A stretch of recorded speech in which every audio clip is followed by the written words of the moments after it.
نحمده ونصلي على رسوله الكريم أما بعد فأعوذ بالله من الشيطان الرجيم بسم الله الرحمن الرحيم رب اشرح لي صدري ويسر لي أمري واحلل عقدة من لساني يفقهوا قولي۔ سورۃ طٰہٰ آیت نمبر 12۔ ذکر چل رہا ہے موسیٰ علیہ السلام کا اور ان کے سفر کا، جب وہ مدین سے واپس مصر جا رہے تھے اور ان کو راستے میں کچھ آگ سی محسوس ہوئی، وہاں گئے تو ان کو پکارا گیا۔ کیا پکارا گیا؟ آگے آ رہا ہے۔ اور کس نے پکارا؟ وہ بھی آ رہا ہے۔ فرمایا انی انا ربک، بے شک میں تیرا رب ہوں، فاخلع نعلیک، تو بس جوتیاں اتار دے، انک بالوادی المقدس طویٰ، تو وادی مقدس طویٰ میں ہے، وَأَنَا اخْتَرْتُكَ فَاسْتَمِعْ لِمَا يُوحَىٰ، اور میں نے تجھ کو چن لیا ہے، سن جو کچھ وحی کیا جاتا ہے۔ کتنا بڑا اعزاز اور کیا موسیٰ علیہ السلام کی کیفیت ہوئی ہوگی جب اللہ تعالیٰ نے فرمایا ہوگا کہ انا اخترتک، میں نے تو تیرا سلیکشن کر لیا ہے، تجھ کو چن لیا ہے۔ بہت اعزاز، بڑا آنر عطا فرمایا، رحمت کا احساس دلایا، اور ساتھ ہی غور سے سننے کا کہہ کر اس ذمہ داری کی عظمت کا بھی احساس دلا دیا۔ تو عزت اور ہیبت اور رجا سب موجود ہے اس کے اندر، کہ عزت افزائی بھی محسوس ہوئی ہوگی، موسیٰ علیہ السلام کو کیا ہیبت طاری ہوئی ہوگی کہ جب ان کو پتہ چلا کہ انی انا ربک، کہ اللہ مجھ سے براہ راست مخاطب ہے، اور رجا کہ اچھا اللہ تعالیٰ کی رحمت مجھ پہ ہو رہی ہے، اور رہب خوف ذمہ داری کا، فاستمع لما یوحیٰ، غور سے سن جو کہ وحی کی جا رہی ہے۔ تو جو چنے ہوئے اللہ کے بندے ہوتے ہیں وہ وحی کیسے سنتے ہیں؟ غور سے سنتے ہیں، دل لگا کے سنتے ہیں۔ اننی انا اللہ لا الہ الا انا فاعبدنی وقم الصلاۃ لذکری، اور میں ہی اللہ ہوں، میرے سوا کوئی معبود نہیں، بس تو میری بندگی کر اور میری یاد کے لیے نماز قائم کر۔ براہ راست اللہ تعالیٰ سے سن رہے ہیں موسیٰ علیہ السلام، اللہ اپنے ذاتی نام سے اپنا تعارف کروا رہا ہے، انی انا اللہ، اننی انا اللہ، بے شک میں اللہ ہوں اور کوئی الہ ہے ہی نہیں، فاعبدنی، بس میری ہی عبادت کر۔ یہ عمل صالح ہے جس کے بدلے جنت ملے گی۔ اور عبادات میں خاص طور پر پہلی عبادت نماز قائم کرنے کا حکم، اور مقصد بتایا کہ نماز پڑھنے سے میری یاد آئے گی۔ اب نماز پڑھ لی اور اللہ یاد ہی نہ آیا تو بے روح بے مقصد نماز ہے۔ لیکن کیا اس کا مطلب یہ ہے کہ اگر اللہ یاد نہیں آتا تو نماز نہ پڑھیں؟ ہرگز نہیں، یہ تو کوئی بات ہی نہ ہوئی۔ کرنے کا کام کیا ہے کہ اللہ کو یاد کریں۔ تو لذکری کا ایک مطلب یہ کہ نماز قائم کر تاکہ میں تجھ کو یاد آؤں، یاد رہوں۔ تو پتہ یہ چلا کہ انسان دنیا میں مشغول مصروف ہو کے اللہ سے غافل ہو جاتا ہے۔ جب تک 5 دفعہ اللہ کے دربار میں حاضری نہیں دیں گے ہم اللہ کو یاد نہیں رکھ سکتے۔ یہ ہے دنیا کا معاملہ۔ اور ایک اور مطلب یہ بھی ہے کہ نماز قائم کر تاکہ میں تجھ کو یاد کروں، لذکری، فاذکرونی اذکرکم، ہم پڑھ چکے ہیں نا یہ سورہ بقرہ میں کہ مجھ کو یاد رکھو میں تمہیں یاد رکھوں گا۔ تو اللہ کس کو یاد رکھتا ہے؟ جو نماز میں اللہ کو یاد کرتے ہیں، جو نماز قائم کرتے ہیں۔ تو یہ 5 وقت کی نماز ہم مسلمانوں پہ فرض ہے، اور یہ خالی ہم پہ نماز فرض نہیں، یہ تو تمام انبیاء پہ نماز فرض تھی۔ شکلیں ہو سکتا ہے مختلف ہوں اور اوقات ہو سکتا ہے مختلف ہوں، لیکن نماز فرض تھی۔ تو اب اگر نماز پڑھ رہے ہیں اور اللہ یاد ہی نہیں آتا تو ایسی نماز فرض ادا کرنے کی حد تک تو ہو جائے گی، لیکن جو اس کا مقصد ہے کہ نہ صلاۃ تنہا عن الفحشاء والمنکر، کہ نماز جو ہے وہ تو فحش سے اور منکر سے روکتی ہے، وہ نہیں کرے گی۔ امیجن کریں کہ کوئی شخص ہے، اس کے پاس گاڑی ہے، ٹھیک ہے، اب وہ پیٹرول پمپ پہ لے جا کر اس کو کھڑا کر دیتا ہے، کھڑا کیا پیٹرول پمپ پہ، چل پڑا. اب پتہ چلا گاڑی نہیں چل رہی آگے جا کر. حالانکہ بھی کھڑا تو ہوا تھا پیٹرول پمپ پہ. تو مسئلہ کیا ہوا؟ پیٹرول ہی نہیں ڈلوایا. پانی کی موٹر چلاتی ہیں آپ اپنے گھروں کے اندر، اب پانی کی موٹر چلا دی، وہ پتہ چلا اوور ہیڈ ٹینک میں پانی نہیں بھرا. موٹر چل رہی ہے، کیوں نہیں بھرا؟ ویلو نہیں کھولا. ویلو ہوتا ہے نا، ویلو کھولنا ہوتا ہے، ویلو بند تھا. تو سارا دن موٹر چلائیں، کیا فرق پڑے گا؟ نہیں بھرے گا پانی. تو دل اگر بند ہے تو کھڑے ہوتے ہیں، 5 وقت بجا نماز پہ آ کے کھڑے ہو جاتے ہیں، لیکن فائدہ کچھ نہیں ہوتا. سب کچھ یاد آ جائے گا سوائے اللہ کے. ایسا شیطان جو ہے وہ ہمارے پیچھے پڑتا ہے. باقاعدہ ایک شیطان ایلوکیٹڈ ہے، ڈیزگنیٹڈ ہے کہ نماز میں وہ بھول کروائے. خنزب اس کا نام ہے، خنزب. یہ خنزب شیطان آ کے لگا رہتا ہے پیچھے، بھلاتا رہتا ہے. تو اعوذ باللہ من الشیطان الرجیم پڑھ کے بائیں جانب تھوک دینا چاہیے، ایسے کر دینا چاہیے، بھاگ جائے گا انشاءاللہ اللہ کی مدد سے. اور امیجن کریں کہ دنیا میں کوئی پریزیڈنٹ ہو، کوئی بادشاہ ہو جو کہ عوام سے کہے کہ تم کو اجازت ہے کہ تم میرے دربار میں 5 دفعہ حاضری دو، 1 to 1 مجھ سے بات کرو. لوگ بھاگے دوڑے جائیں گے کہ نہیں؟ فخر کریں گے اس کے اوپر. امیجن کریں کہ بادشاہ بلا رہا ہے اور درباری کہتا ہے کہ میرے پاس تو ٹائم ہی نہیں ہے. تو امیجن کریں کہ بادشاہ کا غصہ اور بادشاہ کی بیزاری اس سے کیسی ہوگی. اللہ تعالیٰ 5 دفعہ درخواست نہیں، نعوذ باللہ، آپشن نہیں ہے، یہ کوئی درخواست نہیں ہے کسی کی، حکم ہے اللہ کا کہ اقیموا الصلاۃ، نماز قائم کرو. اللہ حکم دے رہا ہے کہ حاضر ہو جاؤ تم، اٹس انکمبنٹ آن یو کہ تم کو آنا ہے. اور پھر لوگوں کی لاپرواہیاں، اور پھر لوگوں کا نماز نہ پڑھنا اور حاضری نہ دینا، اور پھر اللہ کی رحمت اور جنت کی امید لگا کر بیٹھے رہنا. تو یہ کیسے ہوگا؟ کتنا غصہ اللہ کو آتا ہوگا کہ اللہ بلا رہا ہے اور بندہ نہیں آتا.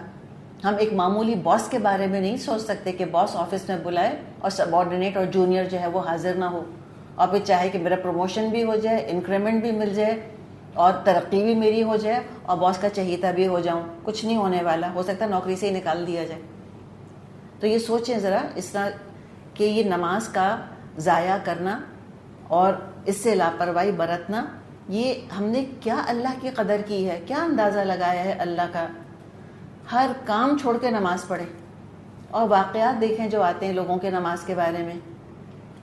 ایک شخص کلہاڑی سے لکڑیاں کاٹتا تھا، بڑھئی اذان ہوتی تھی، اگر سے کلہاڑی ایسے اٹھائی ہوئی ہوتی تھی نا، اب اذان شروع ہو گئی، اب آگے ایسے تو لے کر آتا ہے نا انسان چیز کو. حی علی الصلاۃ سنتا تھا، کلہاڑی پیچھے کی پیچھے چھوڑ دیتا تھا، آگے بھی لے کر نہیں آتا تھا. کہتا ہے اللہ نے کہا ہے کہ آ جاؤ نماز کی طرف، آ جاؤ تم فلاح کی طرف. کاروبار زندگی لوگ وہیں روک دیا کرتے تھے جیسے ہی اذان شروع ہوتی تھی، اس لیے کہ اذان شروع ہونے سے ذہنی طور پہ تیار کرنا ہوتا ہے اپنے آپ کو کہ ہمیں نماز کے لیے جانا ہے. تو یہ اہمیت ہونی چاہیے نماز کی، اس کو پرائیورٹی دینی چاہیے. اور وہ ایک بڑا کلیشے جملہ ہے جو رکشوں کے اوپر، بسوں کے اوپر ہم پڑھتے رہتے ہیں کہ نماز پڑھ اس سے پہلے کہ تیری نماز پڑھی جائے. تو باقی زندگی ہے کتنی، اذان اور نماز کے بیچ کا وقفہ کتنا ہوتا ہے، اتنی تو زندگی ہے ہماری. خطبہ یعنی اذان کے دیکھیں، اذان کب دی جاتی ہے؟ جب بچہ پیدا ہوتا ہے. اور نماز کب پڑھی جاتی ہے فائنل اس کی؟ جب وہ نماز جنازہ پڑھی جا رہی ہوتی ہے اس کی. اتنے تھوڑے عرصے کے لیے اللہ تعالیٰ نے کہا کہ تو مجھ کو یاد کر لے، تو پھر اللہ تعالیٰ ہمیں بہترین اس کا اجر دے گا. تو پہلی عبادت جو موسیٰ علیہ السلام کو دی گئی وہ یہی تھی کہ نماز قائم کر میری یاد کے لیے. اور یہاں پہ ہم کلمہ دیکھ رہے ہیں، لا الہ الا انا، ہم کہتے ہیں لا الہ الا اللہ. تو یہ کلمہ جو ہے جو ہم پڑھتے ہیں، ہمارے کلمے کے 2 حصے ہیں، لا الہ الا اللہ، محمد رسول اللہ. ٹھیک ہے؟ تو یہ جو کلمہ ہے ہمارا، اس کے کچھ تقاضے ہیں ہمارے. یہ کلمہ کچھ تقاضے کرتا ہے ہم سے. جس حد تک ہم اس کلمے کے تقاضے پورے کریں گے اتنا ہی ہماری عبادت میں وزن پیدا ہوتا چلا جائے گا. نماز سے غفلت کیوں ہے؟ کلمے سے غفلت ہے. ایکچولی ہم لا الہ الا اللہ ہی کو نہیں سمجھے، ہم محمد رسول اللہ ہی کو نہیں سمجھے. تو 4 تقاضے کیا ہیں؟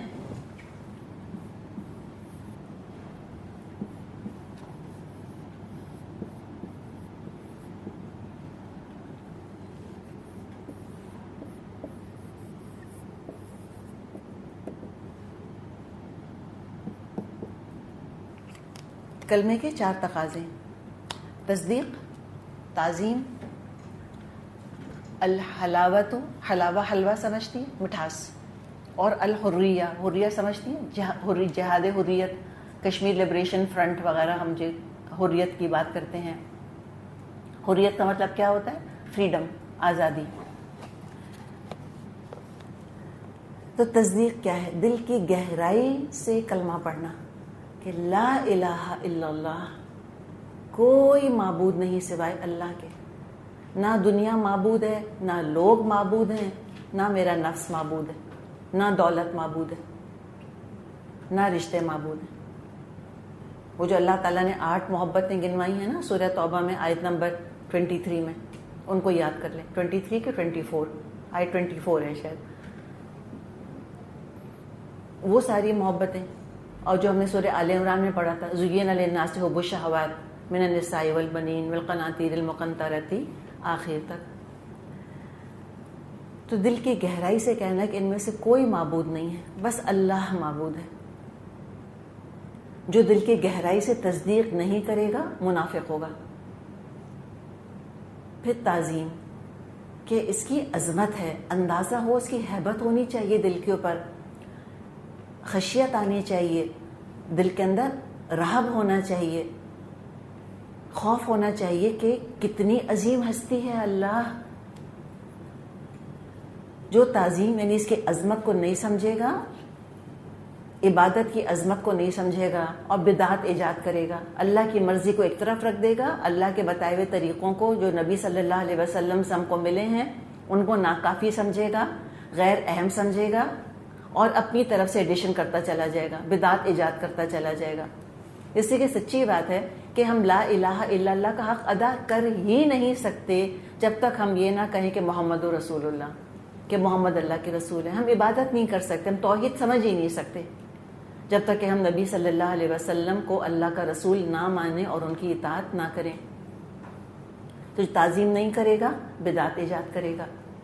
پھر الحلاوہ، مٹھاس، جو اس کلمے کی مٹھاس محسوس نہیں کرے گا، اللہ کی قربت کی مٹھاس محسوس نہیں کرے گا، کہ عبادت کر کے اس کو لطف آ جائے. جیسے یقیناً روزہ رکھ کے یہ بھوک اور پیاس برداشت کر کے ایک اس کا بھی اپنا مزہ ہے، اس کا بھی اپنا لطف ہے. گلے کا خشک ہونا، پیاس کا لگنا، بھوک کا لگنا، کمزوری کا ہونا، اپنی ہی لذت ہے اس کی. حج کرنے لوگ جاتے ہیں، عمرہ کرنے جاتے ہیں، لٹرلی چسکا لگ جاتا ہے ان کو اس چیز کا. بار بار جاتے ہیں، بار بار جانا چاہتے ہیں کہ عمرہ کر لیں، پھر کر لیں، پھر کر لیں. دیوانہ وار جو لوگ طواف کر رہے ہوتے ہیں، ایک طواف کریں گے، تھوڑی دیر بیٹھیں گے، پھر ایک اور طواف، پھر بیٹھیں گے، پھر ایک اور طواف. کیا مل رہا ہے؟ دیوانہ وار گھوم رہے ہیں اللہ کے گھر کے گرد، جیسے کہ شمع کے گرد پروانے گھوم رہے ہوتے ہیں. کیا مل رہا ہے ان کو؟ لیکن جاتے ہیں، کرتے ہیں اللہ کی خاطر. یہ محبت ہے نا، یہ حلاوت ہے. لوگ اللہ کے گھر کو دیکھتے رہتے ہیں، روتے رہتے ہیں. کیا نظر آ رہے، کیا چیز ہے اس کے اندر؟ ایک کالے کپڑے سے ڈھکا ہوا ایک کیوب ہی تو ہے بس. اور اتنے اتنے شاندار دنیا کے اندر محلات ہیں، اس کے مقابلے میں اللہ کا گھر تو بڑا سیدھا سادہ ہے. ہاں غلاف اس کا بڑا قیمتی چڑھا دیے، وہ اپنی جگہ الگ کہانی ہے، لیکن ہے تو سیدھا سادہ. کیا مل رہا ہے اس کو دیکھ کر؟ ایک حلاوت ہے کہ حجر اسود کو ہاتھ لگانے کا کیوں دل چاہتا ہے؟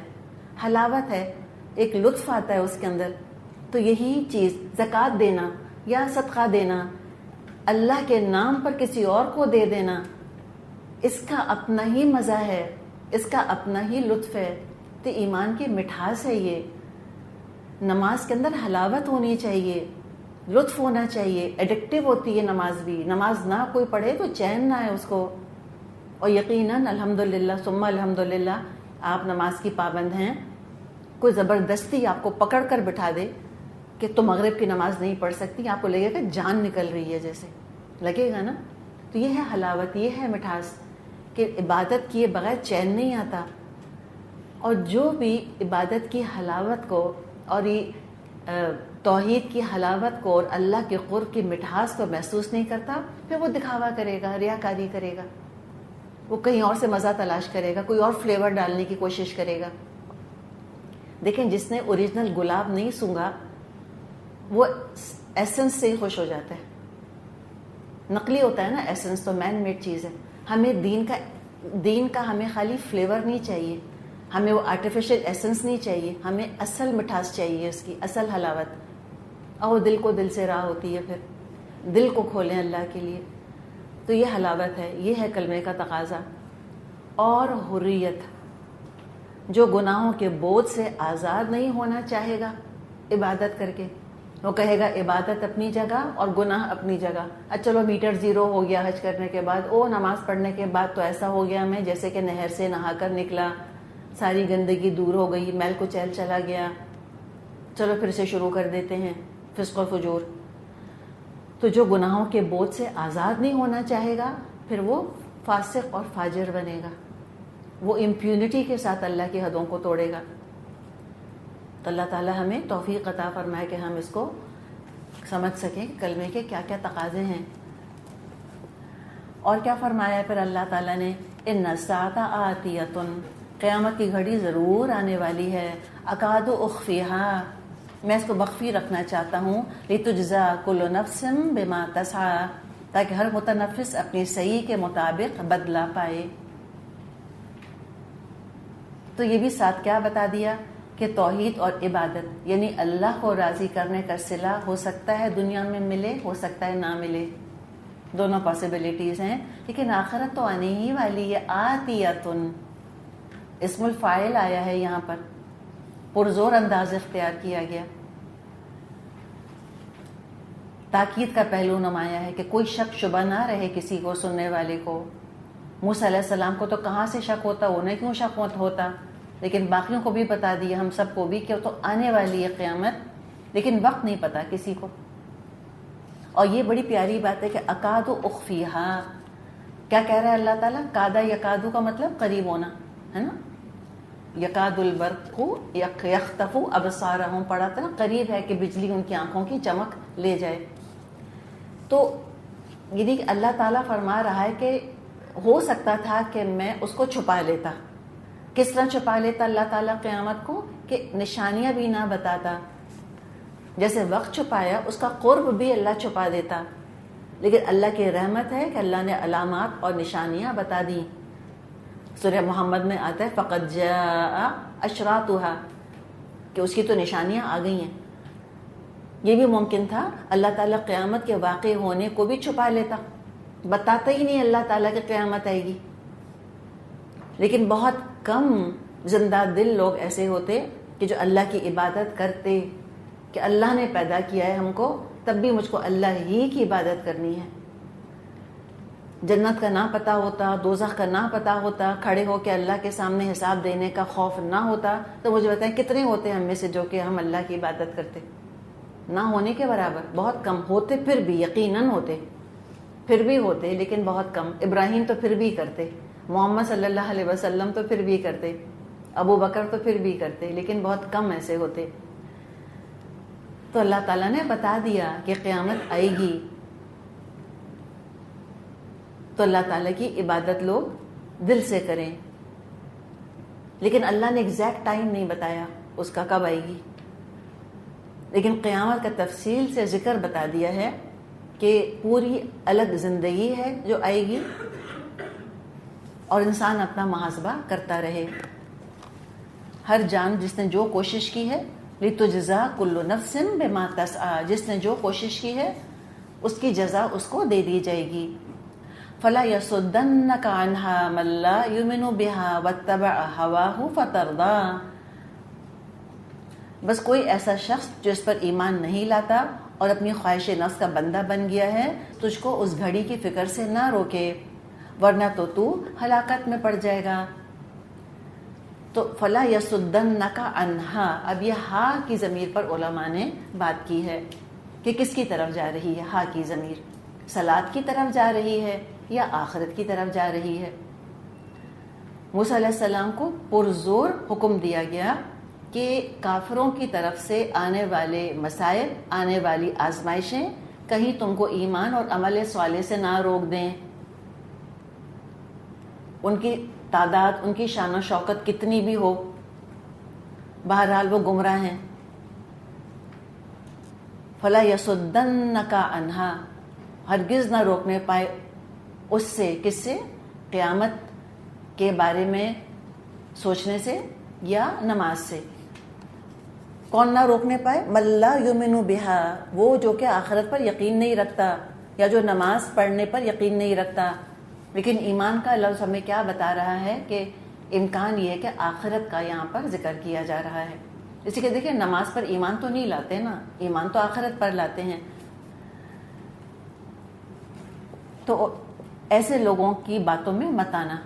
تو علماء کہتے ہیں کہ اللہ تعالیٰ نے جب موسیٰ علیہ السلام کو برے لوگوں کی صحبت سے روک دیا تو پھر باقی لوگوں کو بھی اس کا اہتمام کرنا چاہیے. کتنا ہمیں کیئرفل رہنا چاہیے کہ ہمارا کلوز سرکل کن لوگوں پر مبنی ہے. اور یہ بھی ہمیں پتہ چلا کہ جو آخرت اور نماز کو چھوڑے وہ برا ہے.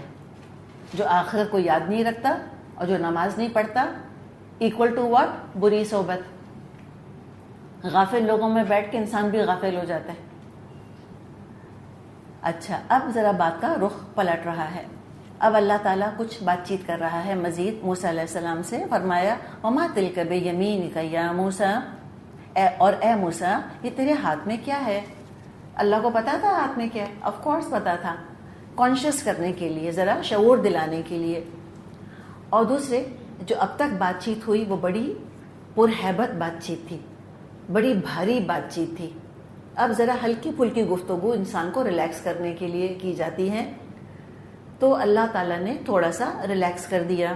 پوچھا کہ تیرے ہاتھ میں کیا ہے موسیٰ؟ اور چونکہ اس عصا کو اب کچھ اور بننا تھا لہٰذا اور اس کے بارے میں کانشیس کیا کہ کیا ہے، پریپئر کیا ان کو. قال، فرمایا موسیٰ علیہ السلام نے، ہی عصای، یہ تو میری لاٹھی ہے. اتوکأ علیہا، میں اس پر ٹیک لگاتا ہوں. وأہش بها علی غنمی، اور اس سے اپنی بکریوں کے لیے پتے جھاڑتا ہوں. ولی فیہا مآرب اخری، اور بہت سے ایسے کام ہیں جو میں اس سے لیتا ہوں. یعنی بڑے فائدے کی چیز ہے، بہت سارے فائدے ہیں جو کہ انہوں نے گنوا دیے. کتنے فائدے؟ اتنے فائدے کہ ایک اسکالر تھے جاہز، ان کا نام تھا، جیم الف ہا ظا.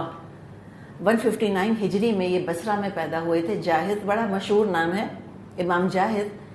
انہوں نے کتاب لکھی ہے فوائد العصا، عصا کے فائدوں پر پوری کتاب لکھ ڈالی انہوں نے. کس بات پر؟ اس لیے کہ موسیٰ علیہ السلام نے کہا تھا فیہا مآرب اخری، اس میں اور بھی بہت سارے فائدے. اللہ کے بندے نے کتاب ہی لکھ دی پوری. امیجن کریں کیا کیا علماء نے قرآن کی خدمت کی ہے، کتنا تدبر کیا ہے، کسی چیز کو لائٹلی نہیں لیا کہ ہاں فائدے ہوں گے فائدے. تو کبھی کبھی دل چاہتا ہے کہ ساری کتابیں جمع کر کے نا انسان پڑھنا شروع کر دے. تو واقعی ایک تجسس ہو رہا تھا کہ بھئی کیا لکھا ہوگا کتاب کے اندر. میں اور آپ گننے بیٹھیں گے 8 فائدے، 10 فائدے، 15 فائدے، 20 فائدے، اور کتنے فائدے نظر آئیں گے ہم کو. اتنے فائدے کی کتاب بن جائے پوری. بہرحال اللہ کا کلام ہے اور اللہ کے کلام میں رسول کا کلام نقل ہو رہا ہے تو یقیناً بہت کچھ اس کے اندر گہرائی ہوگی. تو اب موسیٰ علیہ السلام اتنا بھی کہہ سکتے تھے کہ یا عصا، یا بات ختم. پوچھا تو اتنا ہی تھا کیا ہے، کہتے میری لاٹھی ہے.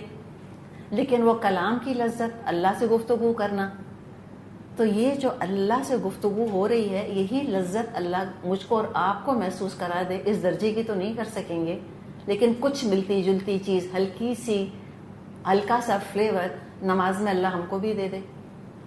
الصلاۃ معراج المومن کہتے ہیں نا کہ نماز مومن کی معراج ہے. معراج پر کیا ہوا تھا؟ نبی اکرم صلی اللہ علیہ وسلم نے اللہ سے بات کی تھی. اللہ تعالیٰ نے خطاب کیا تھا نبی اکرم صلی اللہ علیہ وسلم سے. تو اللہ تعالیٰ ہم کو بھی یہ مٹھاس دے دے. اور جب مٹھاس آئے گی تو ہمیں نماز میں انشاءاللہ تعالیٰ لذت بھی محسوس ہوگی، بوجھ نہیں لگے گی. تو بات کر رہے ہیں، مزہ آ رہا ہے اور بہت سارے فائدے ہیں جو کہ بتا دیے. کہ یہ بھی فائدہ ہے اور یہ بھی فائدہ ہے، نہایت فائدے کی چیز ہے۔ قال، اللہ نے فرمایا القیہا یا موسیٰ، پھینک دے اس کو موسیٰ۔ علماء کہتے ہیں کہ پہلے جوتے اتارنے کا حکم دیا اور پھر اب ہاتھوں سے لاٹھی چھڑا دی۔ جوتا پہن کے بھاگتا انسان، بھاگتا ہے نا، اب بھاگ نہیں سکتے۔ اللہ نے ایک دفعہ شریعت ڈال دی، ذمہ داری دے دی، اب اسے نجات نہیں۔ اور یہ اللہ نے لاٹھی چھڑا دی، سارے سہارے اللہ نے چھڑا دیے کہ جو فائدے کی چیز ہے سب چھوڑ دو۔ ان احکامات کی وجہ سے جو اللہ دے رہا ہے، کچھ پسندیدہ چیزوں کو چھوڑنا پڑے گا، تو اس وقت اپنی طلب، اپنے نفس، اپنی خواہش پر قابو پاؤ، اللہ کے حکم کے آگے اپنی مرضی چھوڑ دو، جانے دو۔ کچھ نہیں پوچھا موسیٰ علیہ السلام نے کیوں چھوڑ دوں، کیا فائدہ ہوگا، ابھی تو بتایا آپ کو اتنے سارے فائدے ہیں۔ اللہ نے کہا فخلا نعلیک، جوتے اتار دی۔ اللہ نے کہا القیہا یا موسیٰ، فوراً چھوڑ دی لاٹھی اپنی۔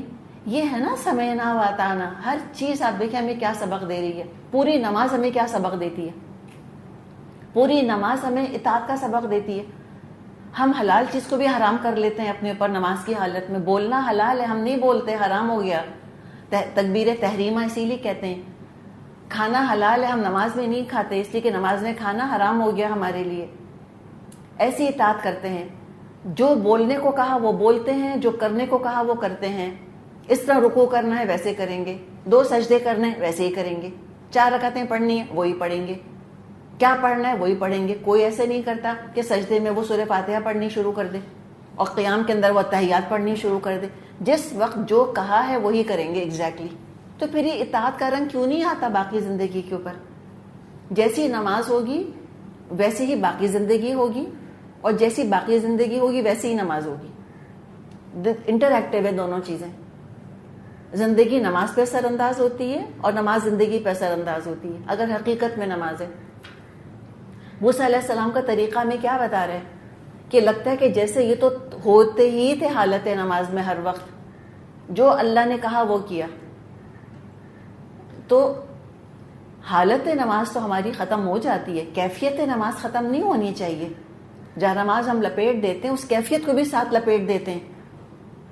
کتنی اطاعت کرتے ہیں، اکیلے کمرے میں اکیلی عورت ہے، گھپ اندھیرا ہے، کوئی کیا دیکھے گا، خود بھی وہ مشکل اپنے آپ کو دیکھ سکتی ہے، تب بھی اپنے آپ کو ڈھانکے گی سر سے پاؤں تک، ڈھانکے گی کہ نہیں؟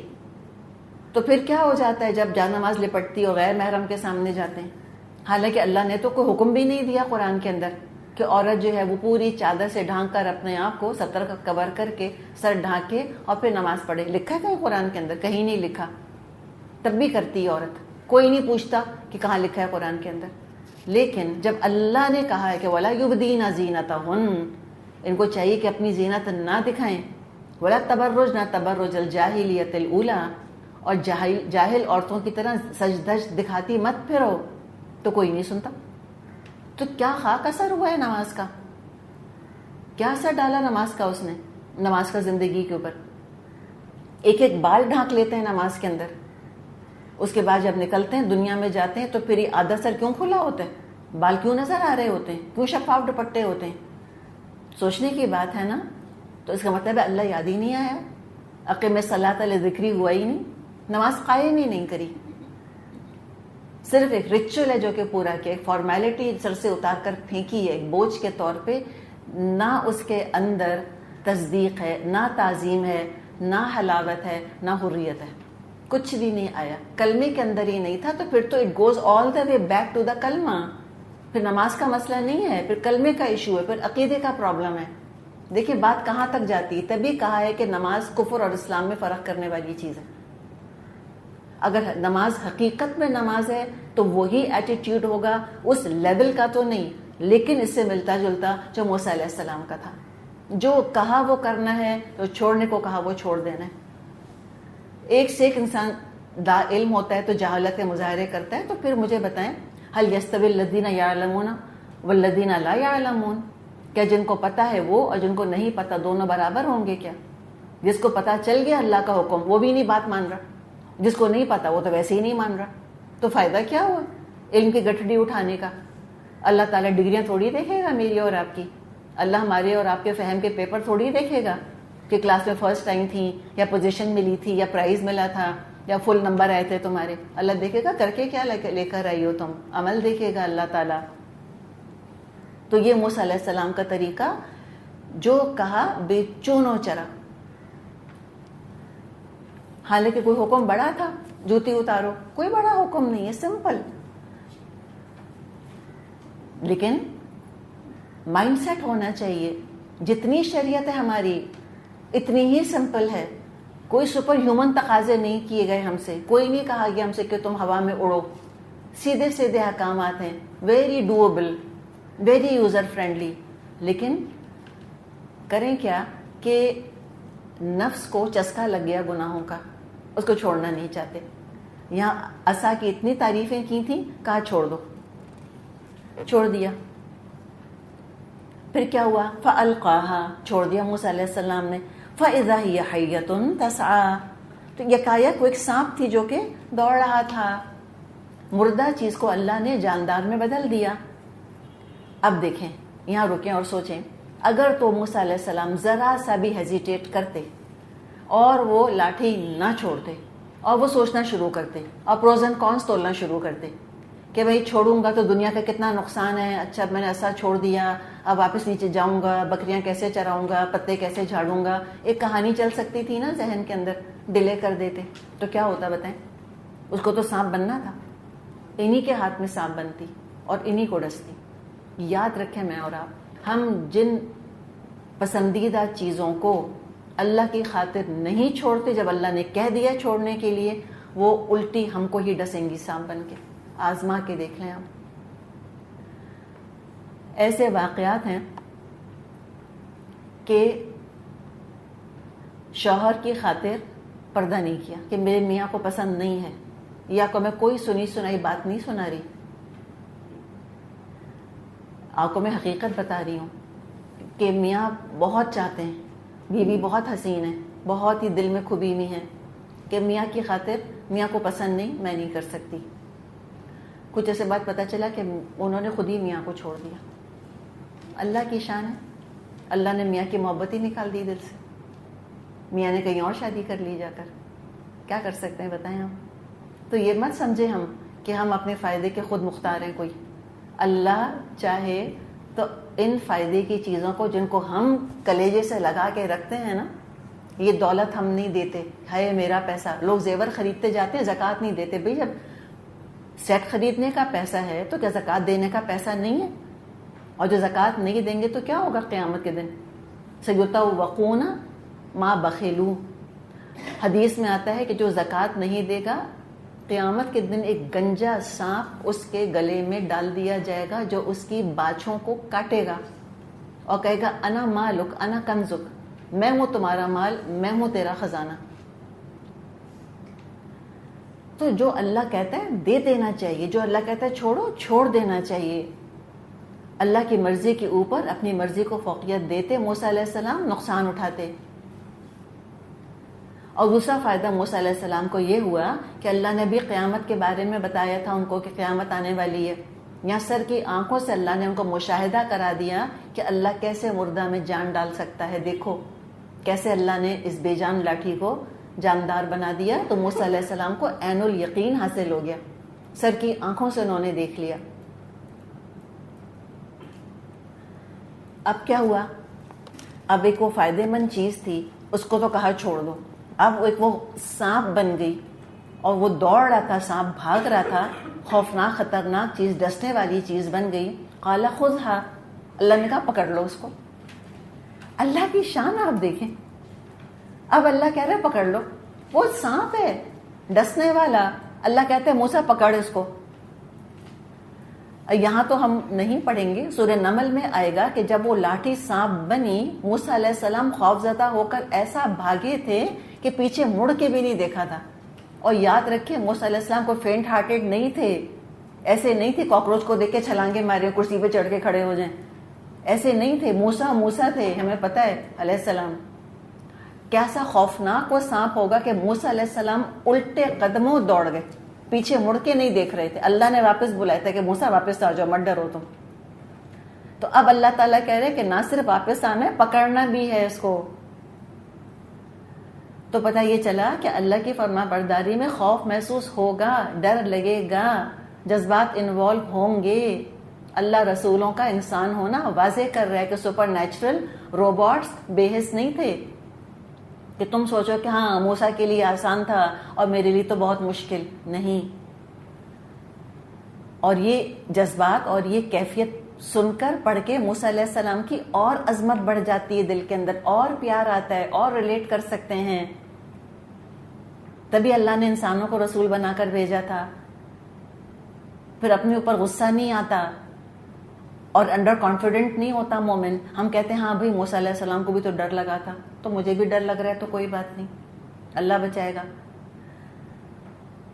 تو اللہ کی بات مانی, نقصان دہ چیز سامنے آ گئی تو پکڑ لیا اس کو. یہ ہے توکل, یہ ہے توکل. نتیجہ اللہ پر چھوڑیں, ابھی بات مانیں, اس وقت حکم مانو, اس کے بعد جو نتیجہ نکلے گا وہ دیکھا جائے گا. اور مومن ٹوٹل اللہ پہ توکل کرتا ہے. ہم کئی دفعہ یہ بات کرتے ہیں نا کہ چھلانگ تم پہلے مارو, it has to be the leap of faith. چھلانگ تمہیں مارنی ہے, اللہ تم کو ضائع نہیں کرے گا, یہ یقین ہوتا ہے مومن کو. لیکن مومن اللہ تعالیٰ سے انشورنس نہیں لیتا پہلے کہ اللہ تو پہلے مجھ کو ریٹن گارنٹی دے کہ میں جو یہ سیکریفائس دے رہی ہوں یہ لوٹ کے میرے پاس زیادہ لے کر آئے گی, تب میں قربانی دیتی ہوں. ایک دوں گی تو جب تک 4 واپس آنے کی گارنٹی نہیں ہے میں ایک نہیں دیتی. نہیں نہیں نہیں, یہ گارنٹیز نہیں ہے. موسیٰ علیہ السلام نے اللہ تعالیٰ سے گارنٹی نہیں مانگی تھی کہ اللہ تعالیٰ تو وعدہ کر کہ یہ سانپ دوبارہ لاٹھی بنے گا, تب ٹچ کرتا ہوں میں اس کو, ورنہ نہیں. کیا پتا تھا موسیٰ علیہ السلام کو کہ وہ دوبارہ لاٹھی بن جائے گا سانپ؟ He didn't know. انہیں کیسے پتا؟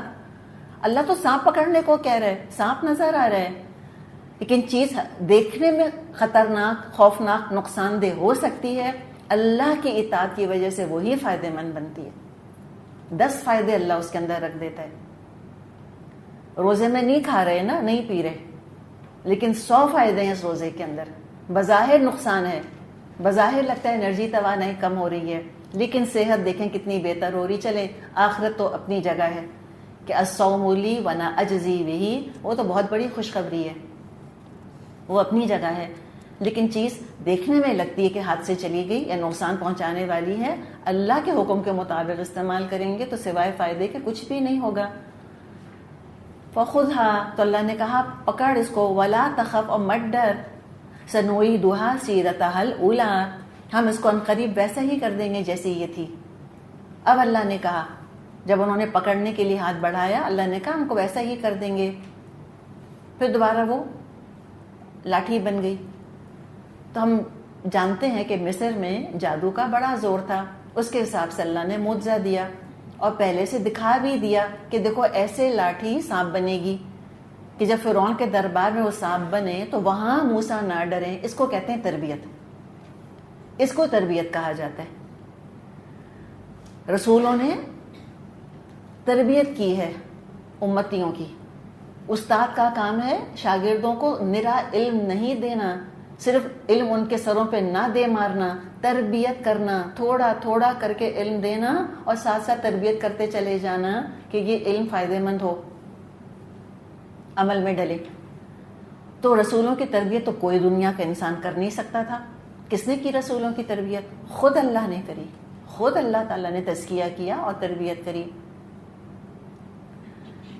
تو فیملیئر کر دیا ان کو. اب دوسری نشانی, وَضْمُمْ يَدَكَ إِلَىٰ جَنَاحِكَ, اب ذرا اپنا ہاتھ اپنے بغل میں دبا. تخرج بیضاء من غیر سوء, چمکتا ہوا نکلے گا بغیر کسی تکلیف کے. یہ کہنے کی کیا ضرورت تھی؟ یہ ضرورت اس لیے تھی کہ یہودیوں نے اس ہاتھ کے بارے میں اپنی طرف سے اضافہ یہ کر دیا تھا کہ موسیٰ علیہ السلام کے ہاتھ کو وہ اسکن جو سفید ہو جاتی ہے نا, پگمنٹ ختم ہو جاتے ہیں, پھل بیری کی بیماری جس کو کہتے ہیں, کہ وہ بیماری ہو گئی تھی, اس لیے ان کا ہاتھ سفید ہو گیا تھا. تو اللہ نے کہا نہیں, من غیر سوء, کوئی بیماری نہیں ہوگی, بغیر بیماری بغیر عیب کے چمکتا ہوا نکلے گا. آیتن اخرى, یہ دوسری نشانی ہے. تو مستقل کو سفید نہیں ہو گیا تھا, نارمل ہوتا تھا ان کا ہاتھ, لیکن جب بغل میں دبا کر نکالتے تھے تب چمکتا ہوا روشن سفید ہو جاتا تھا۔ اچھا، جب انسان کو ڈر لگ رہا ہوتا ہے، نروسنس ہوتی ہے، تو کیا کرتا ہے انسان؟ بعض دفعہ لوگ یوں کر لیتے ہیں نا، اپنا ہاتھ بغل میں دبا لیتے ہیں، اس لیے کہ انسان کو جب ڈر لگ رہا ہوتا ہے تو کپ کپی بھی طاری ہوتی ہے، سردی لگنے لگتی ہے۔ تو ہو سکتا ہے کہ فرعون کے دربار میں، فرعون آفٹر آل فرعون تھا، تو ہو سکتا ہے کوئی خوف ہو۔ اگر موسیٰ علیہ السلام یوں بھی کریں، اور انہوں نے کہا بھی تھا کہ ڈر بہت لگ رہا ہے مجھ کو فرعون کی طرف جاتے ہوئے، تو اپنے ہاتھ کو یوں دبائیں اور جب نکالیں تو وہ چمک رہا ہو، اس سے ایک دم ان کے اندر اعتماد آ جائے یا کانفیڈنس آ جائے۔ اللہ تعالیٰ اپنی حکمت خود بہتر جانتے ہیں، ہم تو گیس ہی کر سکتے ہیں۔ فرمایا لنُرِيَكَ مِنْ آيَاتِنَا الْكُبْرَى، یہ اس لیے ہم تجھ کو اپنی بڑی نشانیاں دکھانے والے ہیں، یعنی یہ تو 2 نشانیاں ہیں اور بڑے بڑے معجزے ہم دکھانے والے ہیں۔ یہ دکھا کر، یعنی کہ یہاں تک تو نبی بنے موسیٰ علیہ السلام۔ یاد ہے آپ کو، ابھی ہم نے سورہ مریم میں نبوت اور رسالت کا فرق دیکھا تھا، نبی اور رسول کا۔ یہ ابھی رخ کیا ہے؟ یہ عروج ہے موسیٰ علیہ السلام کا، یہ تو ابھی گفتگو کی چاشنی کی محسوس کر رہے ہیں اللہ تعالیٰ سے۔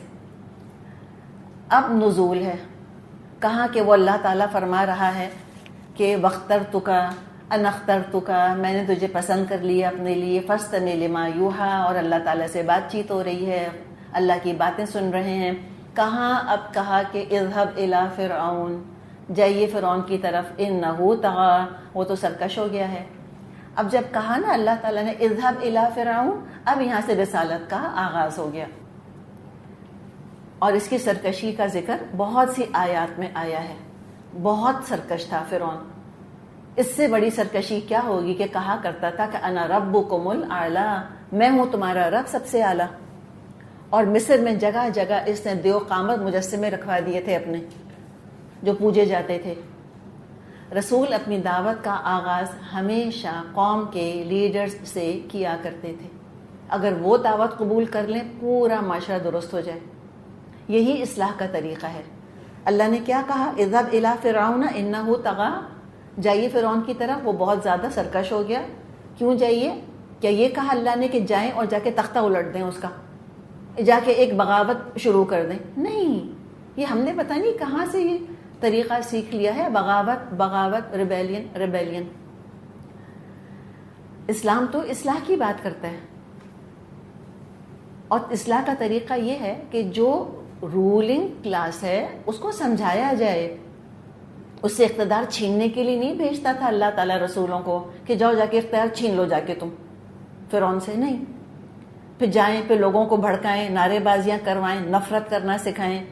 ایسے بغاوت ہو سکتی ہے، بغاوت سے اصلاح کبھی بھی نہیں ہوتی، نیور۔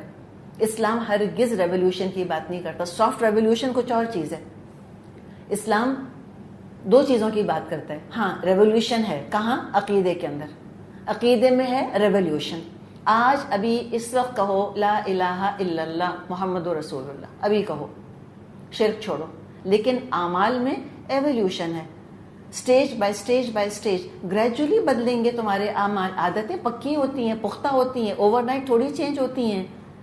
یہ ہم کوئی آئیڈیل ورلڈ میں تھوڑی رہ رہے ہیں، یہ عملی زندگی ہے۔ اسلام بڑا پریگمیٹک ہے، تو اصلاح کا طریقہ جو ہے وہ اختیار کیا جاتا ہے کہ جائیے، سمجھائیے، بتائیے۔ رسولوں نے ہمیشہ کیا چاہا کہ میں لیڈر بن جاؤں، جا کر میں حکومت کرنے لگ جاؤں؟ نہیں، رسولوں نے ہمیشہ ایلیٹ کلاس سے کیوں بات کی؟ دیکھیں، اگر تو وہ بغاوت کروانے آتے نا، کبھی لیڈروں سے بات نہیں کرتے۔ کس سے بات کرتے؟ گراس روٹ لیول کے اوپر، ان کو بھڑکاتے، ان کو بتاتے تمہارے لیڈر کتنے ایول ہیں، کتنے کرپٹ ہیں، کتنے برے ہیں، ان کو پھینکو اٹھا کر اور مجھے ووٹ دو۔ فرانس میں کیا ہوا تھا؟ یہی ہوا تھا نا، بولشوک، یا رشیا میں جو بولشوک ریولیوشن آئی تھی، اسی طرح سے تو آئی تھی۔ گراس روٹ کو اٹھایا، حکمران طبقے کے خلاف ان کو بھڑکایا، ان کا تختہ الٹا، اور خود جب حکمران بنے تو ان کی تو تربیت کوئی نہیں ہوئی تھی، وہ ان سے بڑھ کر ظالم ثابت ہوئے۔ تو وہ تو دراصل لیڈرز کو پہلے سکھاتے ہیں، ان کو سمجھاتے ہیں، اور جب وہ نہیں بات مانتے پھر آگے کے مراحل آتے ہیں۔ تو رسولوں نے کیا کیا؟ لیڈرز کو سمجھایا اور تقاضا کیا لیڈر سے کہ آپ کو میری اطاعت کرنی پڑے گی، اللہ کا پیغام ہے وہ میں لے کر آیا ہوں، اس کے مطابق آپ کو رول کرنا ہوگا۔ ہاں پیرامیٹرز بتا دیے کہ بھئی آپ کو طریقہ بدلنا پڑے گا اپنے رول کا، اور میں وہ طریقہ سکھاتا ہوں آپ کو، میں لے کر آیا ہوں. یعنی رسولوں نے تقاضا یہ کیا لیڈر سے کہ آپ مجھ کو اپنا ٹیچر مانیے، آپ مجھ کو اپنا استاد مانیے، میں آپ کا معلم ہوں، میں آپ کو سکھاؤں گا کس طرح سے حکومت کی جاتی ہے، کہاں کہاں غلطیاں ہو رہی ہیں، کہاں کہاں اصلاح کی ضرورت ہے، اور کہاں بزنس ایز یوزول ہوگا، کہاں آپ کی باتیں ٹھیک ہیں وہ ایسی چلتی رہیں گی، جہاں غلطیاں ہیں میں آپ کو بتا دوں گا. یہ طریقہ، یہ مسنون طریقہ ہے، ایسے کام کرنے کی ضرورت ہے.